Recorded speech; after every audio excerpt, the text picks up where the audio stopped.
Hello, friends, and welcome to the April 6th edition of Weekly Witness, Texas Impact's weekly opportunity for mainstream Texans of faith to learn about policy issues here in our great state and have a conversation about how you can engage in that process. My name is Scott Atnip, your host and Texas Impact's Director of Public Witness, and we have an exciting episode for you today as we welcome Harriett Olson to the program. Harriett is the CEO of United Women in Faith, formerly known as United Methodist Women, and we'll be discussing the rebranding of that organization and how women of faith can be involved in their mission and justice work. We'll also welcome Texas Impact board member and National Vice President of United Women in Faith, Cynthia Reeves, to respond and talk about how the rebranding impacts one of Texas Impact's favorite partnerships, the Texas Legislative Event. On this week's Watchlist, Josh gives an update on the foster care crisis, the legislature's interim charges, and inflammatory comments by the Lieutenant Governor. And to kick us off, we'll begin with a weekly word from a couple of participants in this year's Texas Legislative Event. First, thanks as always to all who've reached out with comments, questions, and suggestions for the podcast. I especially loved all the feedback about the conversation with Josh about women's basketball last week. Yes, we are both big fans. And we'd love to hear from you. I look forward to your emails at scott@texasimpact.org, and help us out by subscribing, sharing, and inviting a friend to listen. This episode's going to be different than many, with a national faith leader talking about a rebranding and restructuring. But we hope you take time to listen and consider how it might impact partnerships in your community and your advocacy work. In some parts of Texas, it can feel lonely to do advocacy work, especially faith-based advocacy for issues of justice. I hope this conversation gives you some hope and maybe some ideas. And let us know if you have questions. At Texas Impact, we love building connections between Texans of faith, and I hope today's conversations lead to connections being made. In Josh's weekly watch list, he talks about efforts to divide Texans based on faith. We need to be better than that. We need to speak up and connect with other Texans who care about the issues we care about. I hope you'll spend some time thinking about that this week. And with that, here we go. The weekly word with friends from the Texas Legislative Event.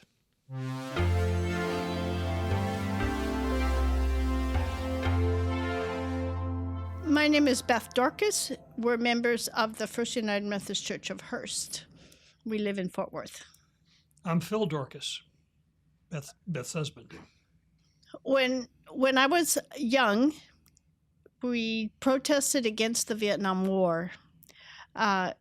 We really felt like it wasn't the fault of our young men because the draft system was taking them whether they wanted to go or not, and we were losing a whole generation of boys from our high school trying to go into college. They weren't going with us because they were going to Vietnam, and many didn't come back, and so I participated in that. And as time went by, it seemed like it was the right thing to do it when I looked at scriptures. And then I came to Texas Impact, I think, for the first time in 2016, and I felt suddenly empowered that I didn't need to be afraid, that I could actually talk to these people and be on the phone and write messages, and that was an aha experience for me.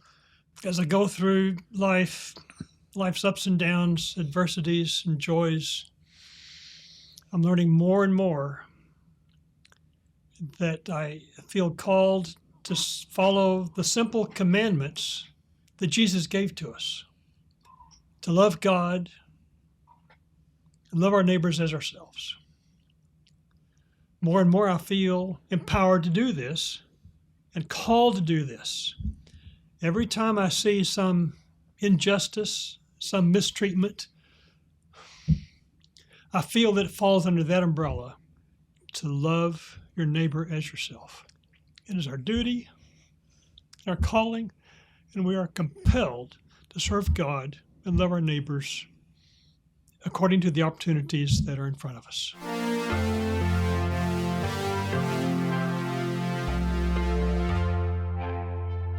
This week's episode of Weekly Witness was brought to you by Methodist Healthcare Ministries of South Texas and the COVID Collaborative.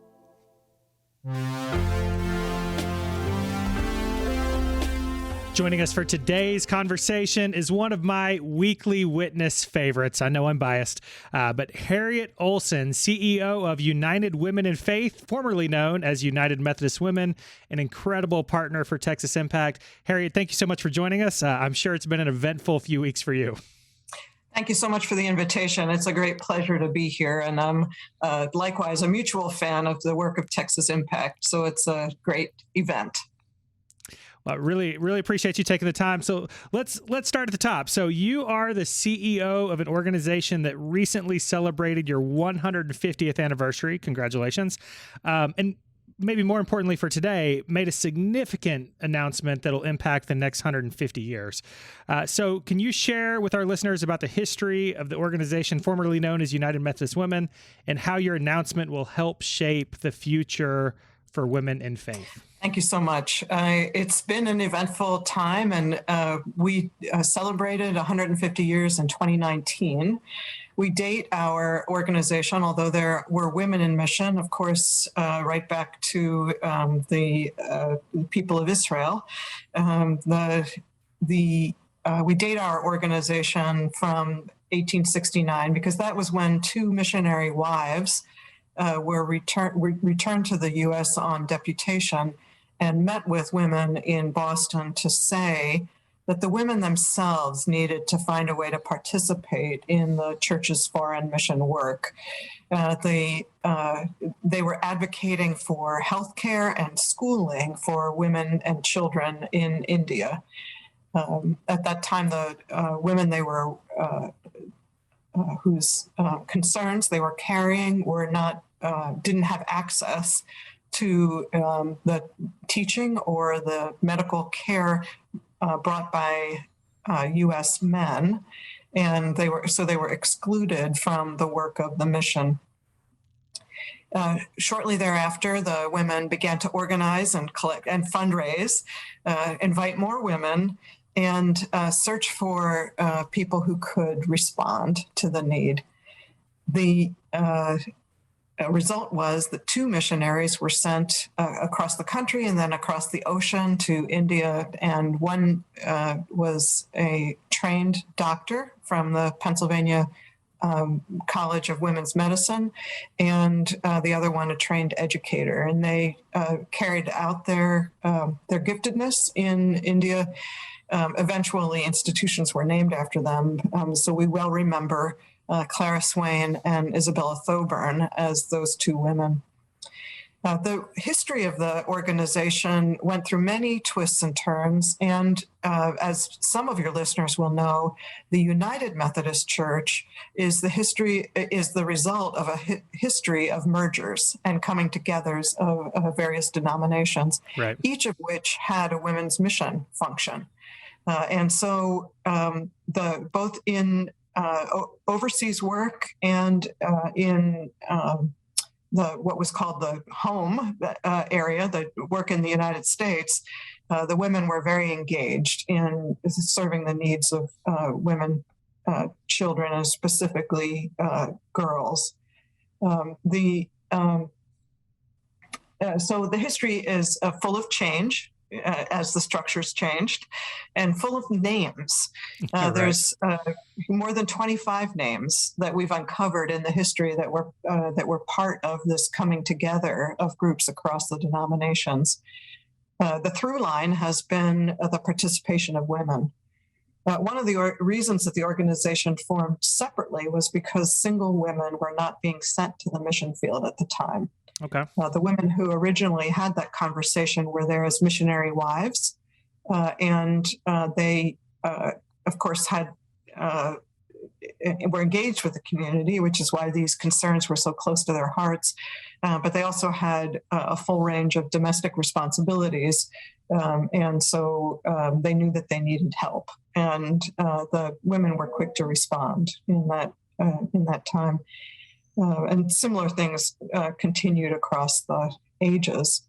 The church has been in a position of questioning at some points, and resistance at others, and support at still other times. Right. The Board of Missions at the time sent a representative to Boston to try to channel the women's giving into the existing structures. And that offer or request was declined by those early women. And so the history grew from that point. Some of our predecessors were more closely aligned with their denominational mission and others less.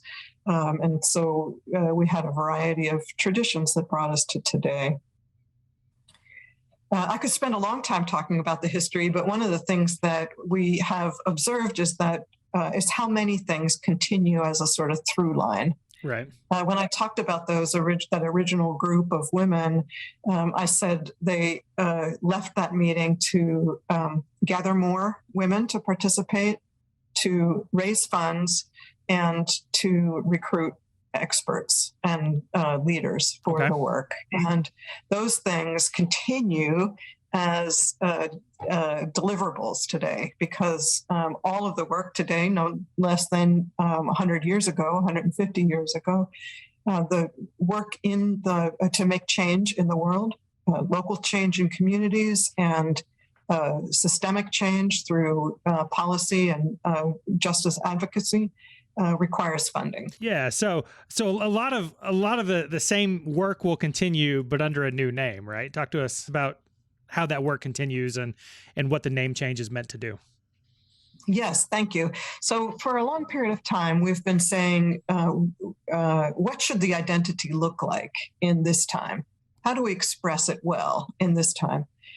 We did a series of listenings. We used surveys. We used focus groups. We retained experts to help us do it. And we did a lot of deep listening to the structure of the organization. Inside the structure, and with members of the United Methodist Church who were women who were not members as well. And what we heard had a surprising, to me, degree of alignment. Women both inside and outside the organization were looking for ways to grow spiritually. They were looking for what we will call sisterhood. They're looking for companions on the journey and groups that would accompany their learning. They wanted to see their faith as vital and making a difference in the world beyond the church walls. And they wanted their time to be spent on things that made a difference, a marked difference in the community. Those are shared values, and it's work that we've been organizing for, of course, for a very long time. Right.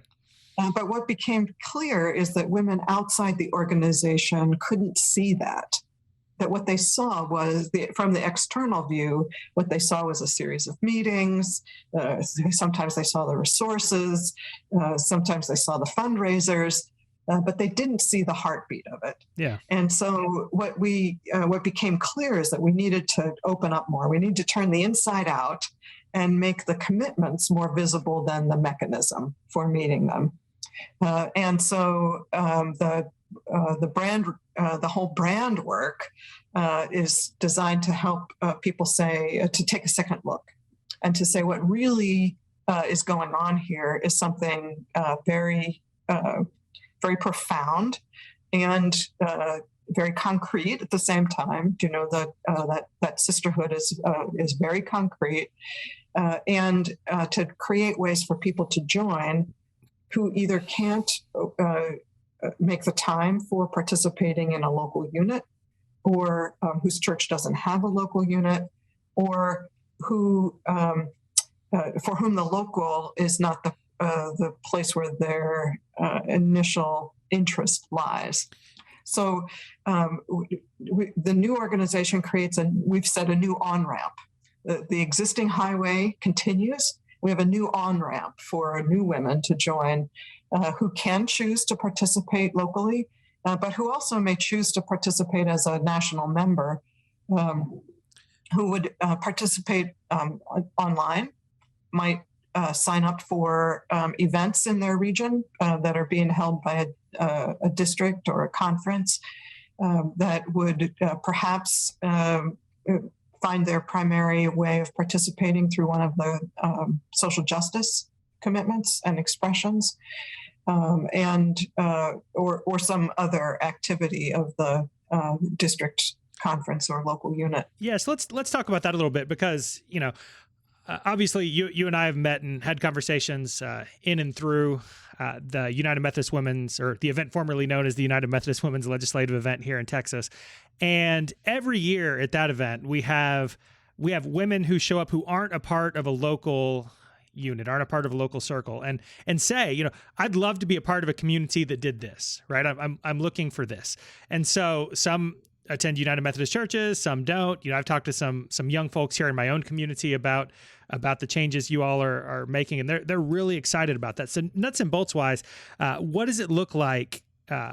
What is the process for people to get involved right now who might not necessarily be a part of a group in a local church? Right now, you can go to the website, which is uwfaith.org, and click Get Involved. You can. That makes it easy, right? It's easy enough, right? And we'll ask for some contact information, and then we'll ask something about your interest. Some persons want to join in want their first entry point to be spiritual growth. Some people want it to be advocacy. Some people are looking for local service organizations, and so one of the national mission institutions might be a real point of connection for them. We're still, the website is live and still under construction. And so we'll be adding more things to the website throughout the year. But that's the current front door to the organization. So I will say friends in other faith traditions have long been jealous of United Women in Faith because you all are leaders in the faith sphere for promoting public policy advocacy and social justice ministries in the life of the church. So I know I can assume the answer to this question, but I'm just going to throw it out there. Will that continue to be a priority? And why are those ministries especially important right now? Yeah, thank you. And they will continue. They have always been important because, even if your entry point into a women's faith organization is care for the persons who are currently in need, one of the things is that you want to avoid more persons from ending up in that setting. Right, that many of the forces that keep people marginalized are not forces that they generate themselves. It has to do with wages. It has to do with access. It has to do with housing. It has to do with health and childcare and the whole panoply of things that affect women's ability to engage in their in the world and to fulfill their potential as leaders. So the work of a systemic change and thinking broadly about what contexts would be needed for children to thrive, children who are currently marginalized by the system to thrive. What systems would be essential for helping women who women who have left the workforce because there's no childcare during the pandemic for their children and who are carrying that burden. And we know that women are affected unequally. White women are affected in one way. Women of color are affected in quite a different way. Women with higher degrees of education are affected. Women who have not been able to attain higher degrees of education are affected in a different way. Persons who began the pandemic already in poverty were affected in quite a different way from those who had jobs that they could do at home. So the work from home alternatives. And the very current expression of marginalization is enough to show the urgency of involvement in these issues. Yes. So speaking of issues, I know United Women in Faith or United Methodist Women historically had priority issues that you focused on. I assume you still have those priority issues. What are they, and what's the process for deciding those? Yeah, we do have priority issues. And right at the moment, we've decided to really focus on two. One of them comes out of our historic commitment to racial justice. Scott, you know, and some of your listeners will know that United Methodist Women brought the Charter for Racial Justice Policies to the General Church in the 1950s. And from that time, it's been one of our key issues. We met in integrated settings when the church set up a segregated central jurisdiction during that time. So that work and the current expression of that work with particularity is in the focus to interrupt the school to prison pipeline. What we know is that in communities of color, early contact with law enforcement starts children in a path that is quite negative for their self-image and for their learning ability, that is to stay in the classroom and to spend time focused on what they should be focused on, and that it needs to be nipped in the bud. And so that's the current racial justice focus. The other focus area is on climate justice. We've focused on climate for a long time. So we've talked about our own impact, our own footprint on the climate. And we've focused on not using styrofoam, and we've focused on not using bleached paper because the bleaching agents are closely related to breast cancer incidents. And we've talked about a lot of things over time. The current expression on climate justice it recognizes that we need to make systemic change, especially in the U.S. and other high generating countries, right, in order to reduce the greenhouse gas emission. And we need to be attentive to adaptation requirements. The people who are least able to endure change are the ones who are affected most severely. So small farmers around the world are affected by changing zones, climate zones, and the planting. A majority of them around the world are women, and they don't have the funds to adapt in the ways that the climate change is going to require. Similarly here, as we think about moving from a fossil fuel economy to a clean fuel economy, we have to think about the workers who will be affected, and not just the what comes out the end of the pipe, but how the community absorbs the change and responds to the change. So climate justice tries to take account of both things, both the emissions and the community support that's going to be needed to get us there. So our listeners love homework. Is there anything that you wish they would do on these two issues in the coming weeks, months, year? So of course, please visit the website. Learn more about that work. There are some important and legislative initiatives about the school to prison pipeline. But as you know, Scott, and your listeners would too, most of the school policy is done at a local and state level. So and we don't have we're not trying to capture information about all 50 states and their policies. No less all the school systems, which are many more than that. So doing some research locally and looking for local partners who are engaged in school to prison pipeline would be essential to the personal involvement. But check us out, look at the legislative things that are pending in Congress, and if you are moved by them, there are ways to participate. Similarly, on climate justice, some of the proposals for reinvesting in the U.S. economy are quite supportive of the moving away from fossil fuels. They're, they go hand in hand. We have to have a built structure that will support that work, and you'll see something about that there. But there's also, we've decided that one of the things that would be productive would be to focus on some of the chief greenhouse gas emitting industries, and the fuel and energy is one, and transportation is another. So you'll see there are some campaigns dealing with companies to try to affect the demand side of the equation, as well as the supply side.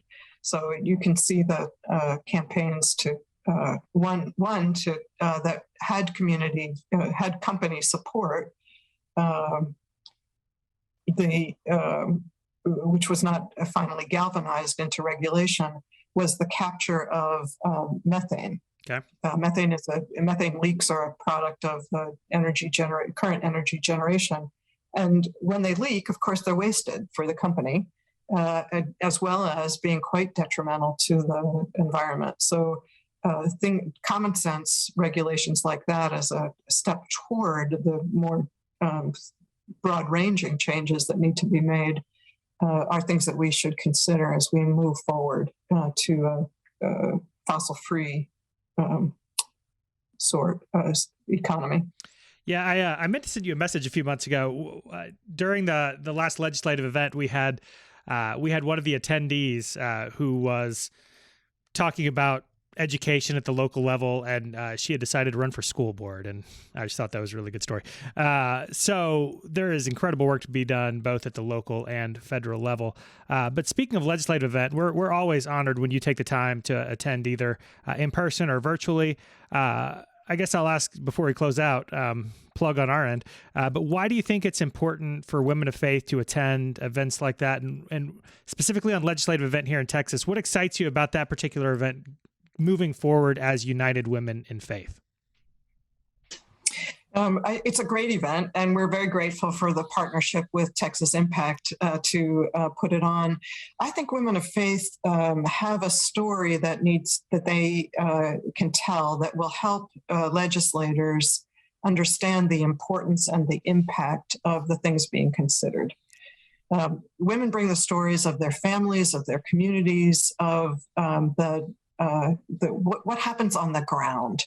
Sometimes the legislative work can be so theoretical or so policy driven that it takes a life of its own.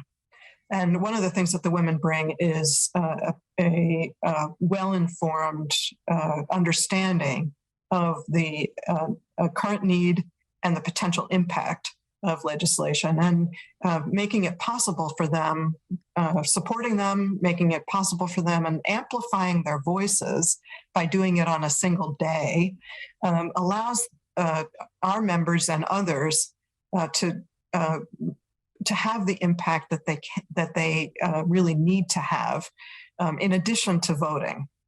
Yes, it's important that we're well-informed voters, and it's always been important for women to exercise that right. But it is also important for us to bring the knowledge that we have and the commitment that we bring to the local community to bear in the legislative process. Well, Harriett, you've done some incredible work over the years with United Methodist Women, now United Women in Faith. You've held a lot of different roles throughout. Excuse me. You've held a lot of different roles throughout your period of service, and I wonder what excites you most moving forward about this change. I've realized that there are some common threads in my own journey, from environmental lawyer to publishing house executive to United Women in Faith. And those are the biggest one is a commitment to putting faith into action. It should mean something. It should affect how we think about others in our community. It should raise questions for us about cultural assumptions. it should affect how we spend our money, how we spend our time. Our discipleship should be sort of a full body discipleship, right. And move us into places where the application of faith to the questions at hand is pressing. The second thread is this the need to go deeper in understanding our faith and to understanding a Wesleyan grace-based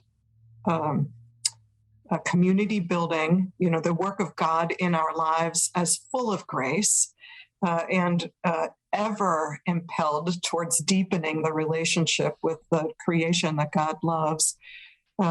And the application of that in all of these arenas, so that we're not looking at the world through a lens of, through a list that's manufactured someplace, but we're saying, how do we engage in the world that God loves?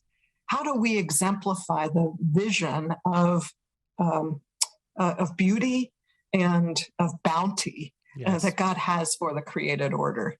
That we're about the blessing business, and that has been, those two things have come together in United Women in Faith in a powerful way that I never could have imagined from my Sunday school room in South Jersey. And I'm just grateful for the ability to call on both of those things that are so important in my everyday work. Well, it's not Sunday when we're recording anyway, but that'll preach. I appreciate that. Quick question. This is just for me, I think, but how long do we need to go still saying United Women in Faith, formerly known as United Methodist Women? Is there like a time period that we're still doing that, or what's the rule? Yeah, so the process, the technical process is we took United Women in Faith as a doing business as name. All right. So our corporate name remains United Methodist Women. So both names are technically correct. All right. And we'll be using United Methodist Women in our legal documents and all the rest. But I've been impressed with how many conferences and local women have moved very quickly to the new name. So I've been getting all kinds of notifications for all the different Facebook groups I'm in as they're making those name changes. So yes, they have been diligent and moving quickly. Well, Harriett, really appreciate the time today. Any other shameless plugs you'd like to leave us with? I thank you to Texas Impact for being a partner and helping United Methodist Women to fulfill the aspirations and the calling that we see from God to put our faith into action. I hope that your listeners will really feel welcome at the website and will get a better sense for the new opportunities that are ahead of us in that medium. And maybe that they'll find places in the digital programming, the soul care retreats, the other things that we haven't talked about that are part and parcel of our sisterhood, our faith community, and our commitment to action. Well, Harriett, really appreciate the time today. I know it's been a busy stretch for you, and I hope in the weeks and months to come you have a chance to get some downtime and rest and maybe go on one of those spiritual care retreats yourself. So thanks again for all you do. Thank you.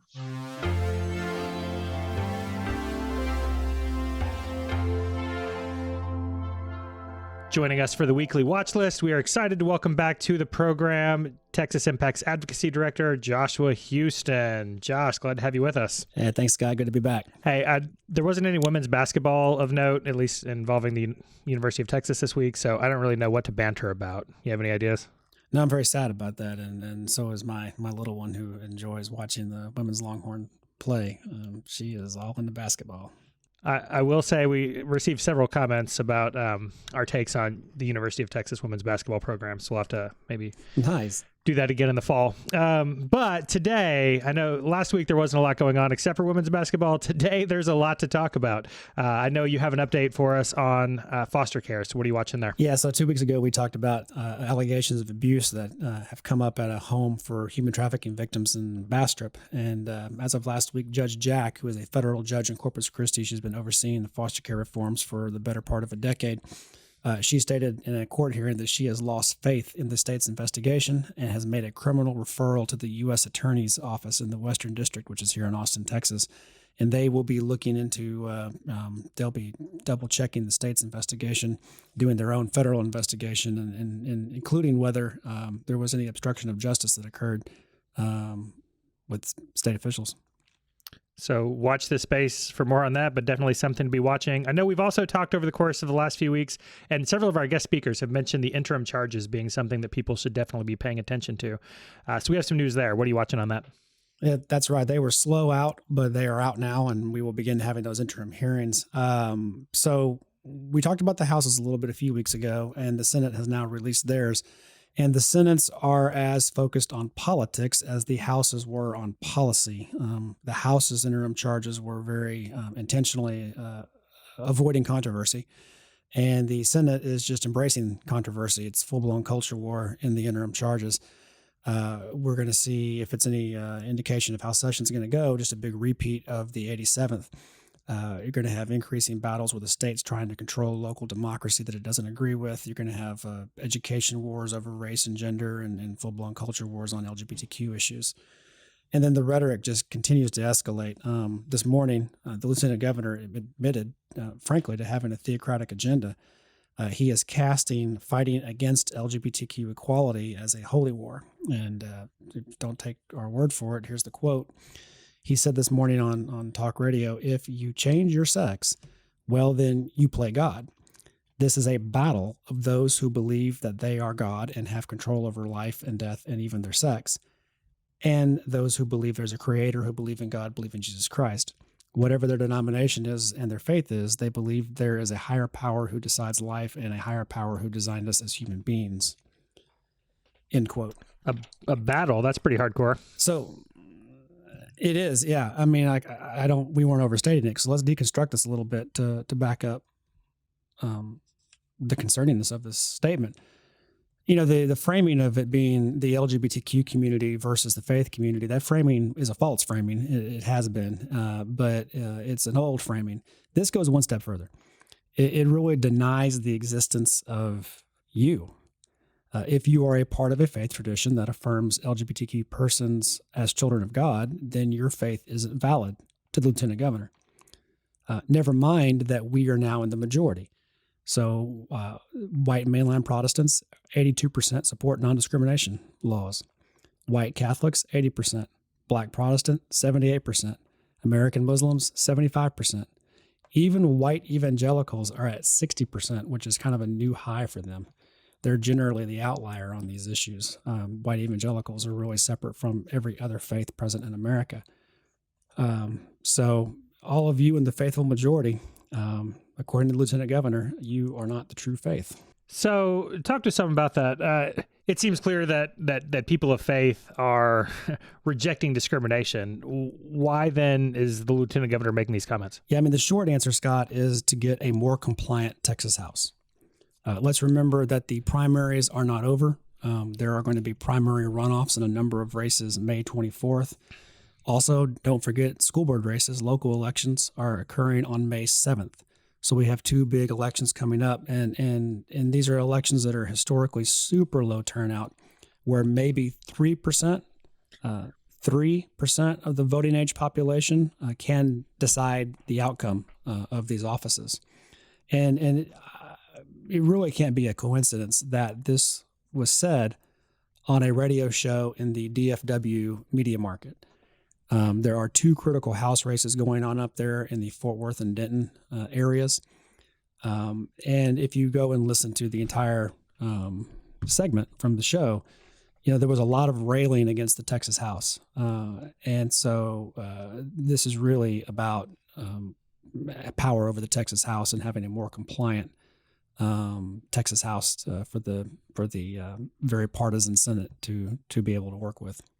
Well, definitely something to watch. Thanks, Josh. Thank you.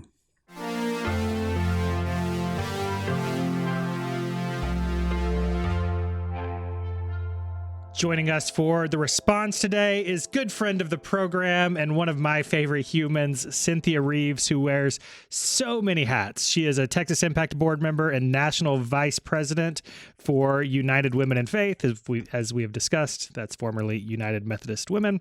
Cynthia, it's so good to have you with us today. Thanks for the time. So glad to be with you. Yay. Yay. And so you just had a chance, we had a chance to listen to the conversation with Harriett. What were your initial reactions? Oh, I loved hearing, my favorite part was hearing Harriett say, we are about the blessing business.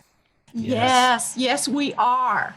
Whether it is blessing in support of our national mission institutions, that there are several of them in Texas, or the regional missionaries around the world, the grants we give, the scholarships, blessing women in our local settings and developing online communities, the blessing work to end the school to prison pipeline and the criminalization of communities of colors, that leaning in to change that moves us to just energy.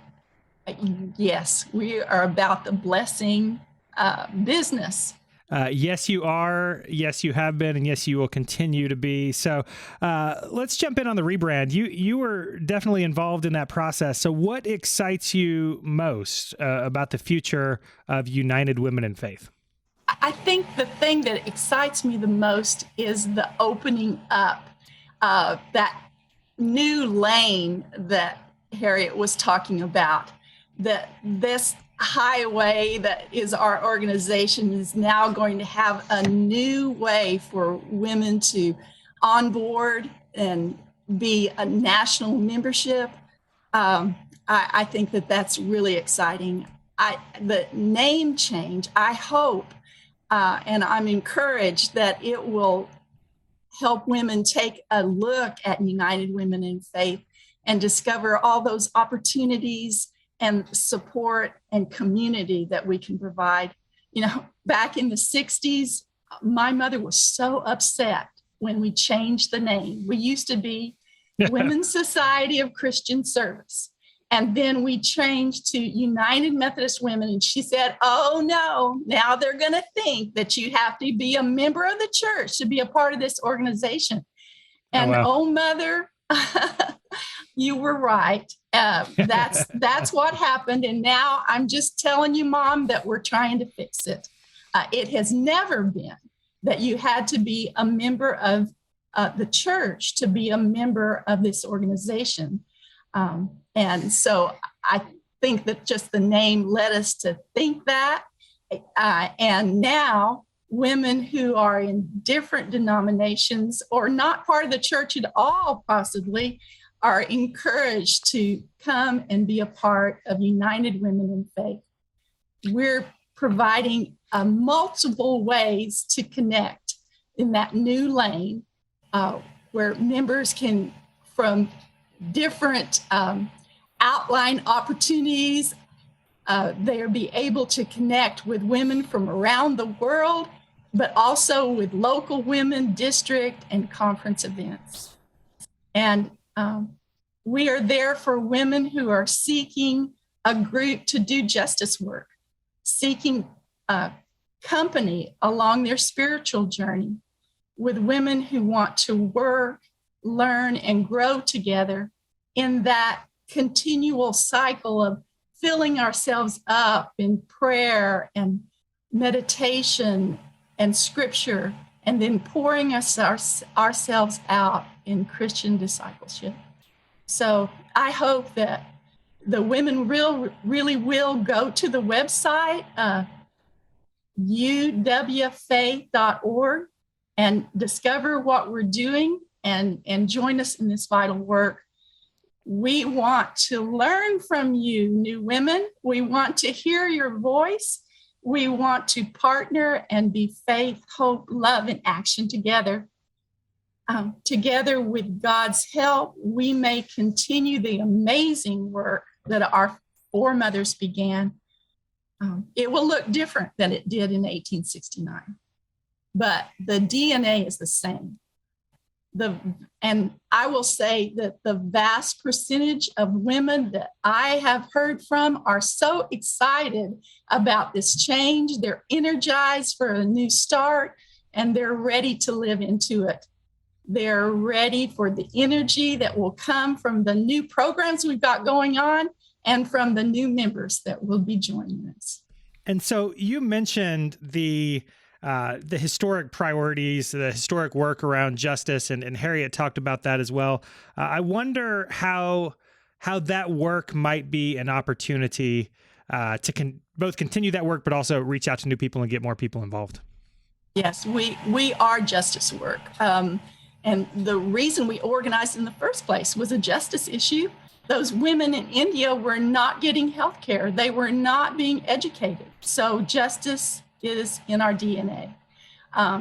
And with this name change and the national membership option and the ability to connect virtually, we have a tremendous potential to make great progress in our justice journey.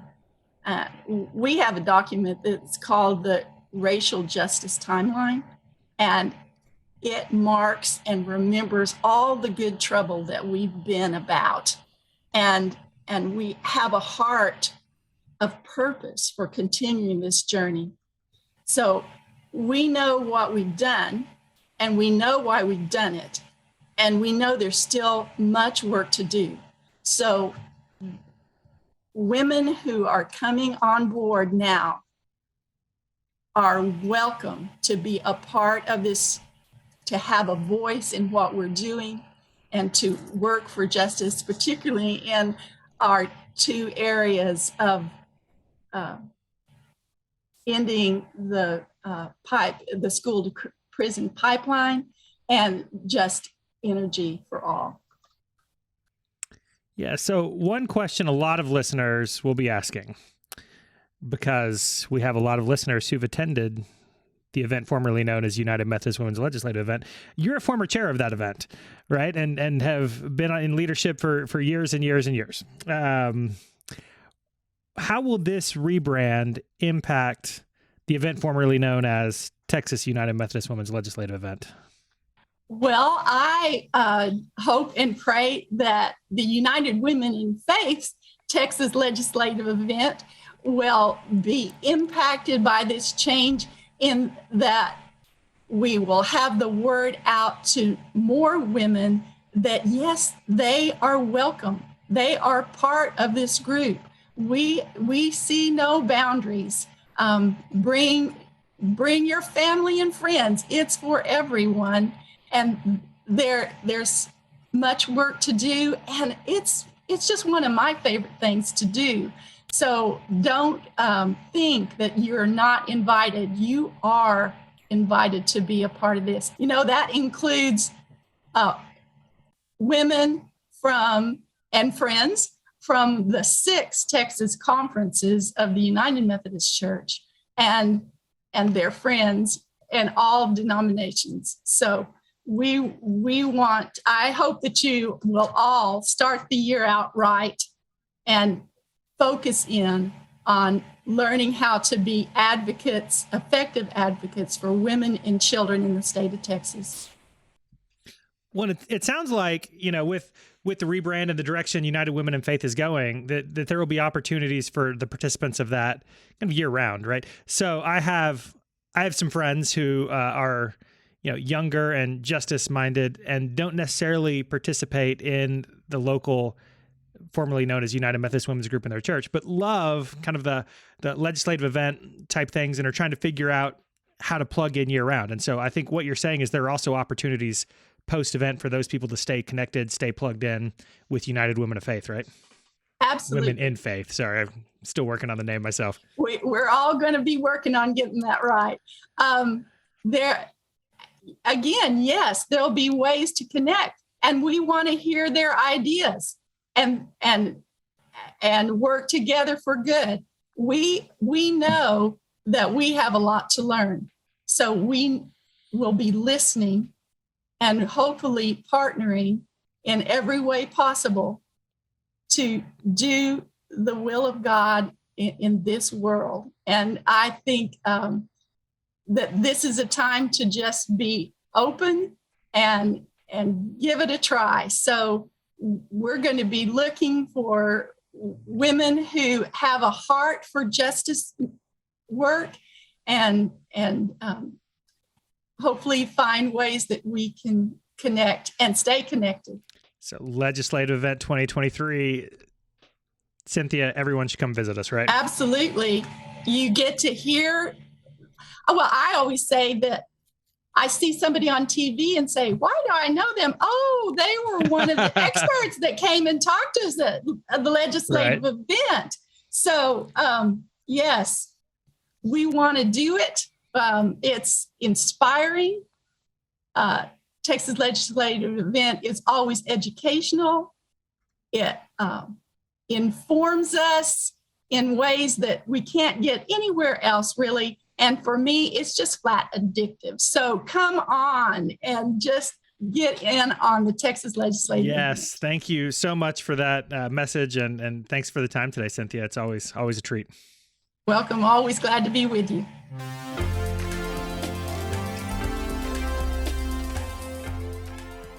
I want to thank our guests today, Harriett Olson, Cynthia Reeves, Josh Houston, and friends from the Texas Legislative Event. But I especially want to thank you for tuning in. To reiterate what I said at the top, there's a lot going on in the world right now, but the challenge is to focus on small things that we can do. For this week, try to make some connections with other advocates or justice-minded friends in your own community. Start talking about how you can work together to bring about a more just and equitable Texas, and then take one step in that direction. Your community and the world need Texans of faith to help bring voices of sanity to the political discourse. We have important content in this episode that I hope you'll share with your friends and congregations as we prepare to engage in the policy process this spring and summer. And with that, it's time to draw this episode to a close. If you've stayed with us this long, you must have enjoyed the content, so I hope you'll share it with your friends and congregations and leave us a rating or review. That way, even more of your friends can find us and join in the movement for justice in Texas. And there's a lot going on, so keep an eye on Texas Impact social media for upcoming announcements, or email me at scott@texasimpact.org with questions. And remember, if you appreciate Texas Impact and the Weekly Witness community, please make sure that you and your congregation are members of Texas Impact by going to texasimpact.org. Friends, these are wild times, and 2022 is an important year for democracy, our communities, and communities of faith engaging in that process. More than ever, the world needs Texans of faith active and engaged. So let's get to work.